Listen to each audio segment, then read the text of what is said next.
manière de parler. Par exemple, au Maghreb, nous, les Tunisiens, quand on parle, on a tendance à chanter. Que ce soit en français ou en arabe, ça donne un peu ça. Allô? Oui, wallahi, vraiment, je t'ai dit, c'est un endroit formidable. Esmani. Encore je te dis quelque chose entre nous. Tu sais, mon papa, tous les samedis, il nous emmène en sortie. Et bien sûr, c'est normal, on est des gens civilisés. On a fait la révolution.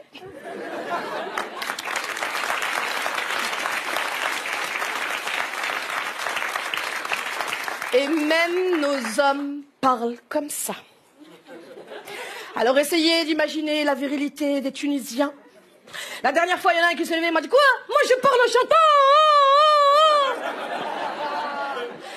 Ensuite, il y a les Algériens. Alors les Algériens, peut-être à cause de leur histoire, ont un côté légèrement plus virulent. Ah, le bed!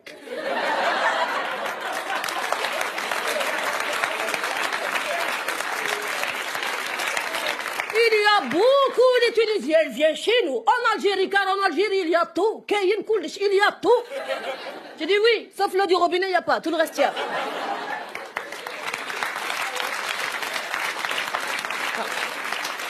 Il faut absolument que je vous raconte la première fois que je suis allée en Algérie. C'était pour le mariage d'une amie, Mathilde, qui allait se marier là-bas avec un garçon d'origine algérienne. Quelle idée, franchement. Et donc j'avais promis à Mathilde que je ferais le trajet pour aller assister à son mariage, car sa propre mère refusait d'y assister. Elle avait trop peur des islamistes intégrés, djihadistes, salafistes, pianistes, cyclistes. Du coup, j'avais tempéré et en effet, j'ai traversé toute la Tunisie pour assister à son mariage. En arrivant à la frontière algérienne, son fiancé m'attendait sans vraiment y croire.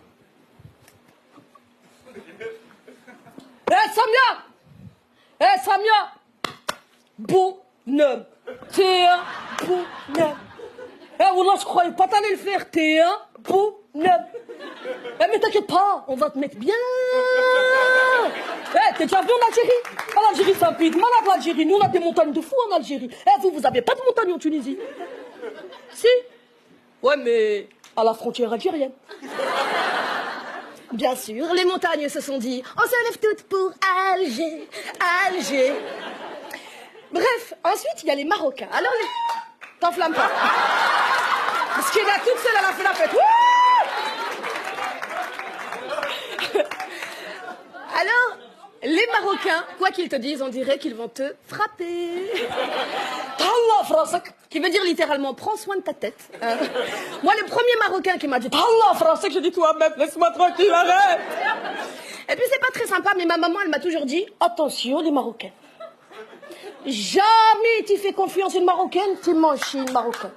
Les Marocaines, elles font le maraboutage, la magie noire, le sourd, la sorcellerie. Tu mets n'importe quoi, maman. Tu t'es cru dans un Walt Disney ou quoi?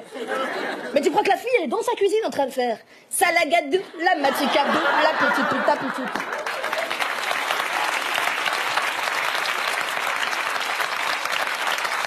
N'importe quoi. Ensuite, il y a les accents d'Afrique subsaharienne. Par exemple, les Maliens, quand ils parlent, ils sont toujours très souriants. Ils ont le visage illuminé. Ça donne un peu ça. Bonsoir, monsieur. Sawa. Alhamdulillah. T'es un parent Sawa, la famille Sawa, tu le monde Sawa. Amoro, le numéro, madjan.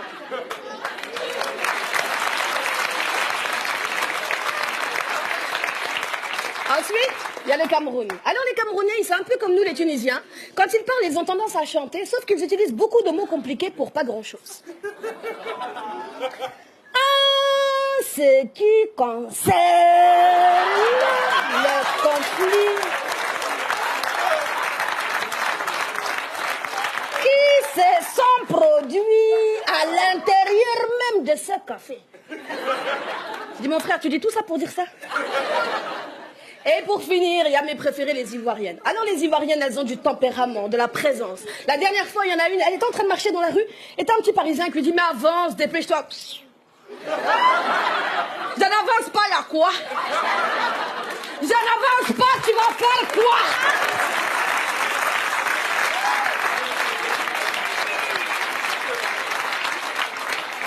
Écoute, t'es pas contente, t'as qu'à rentrer dans ton pays, ok? On rentrera chez nous quand vous nous aurez rendu ce que vous nous avez volé.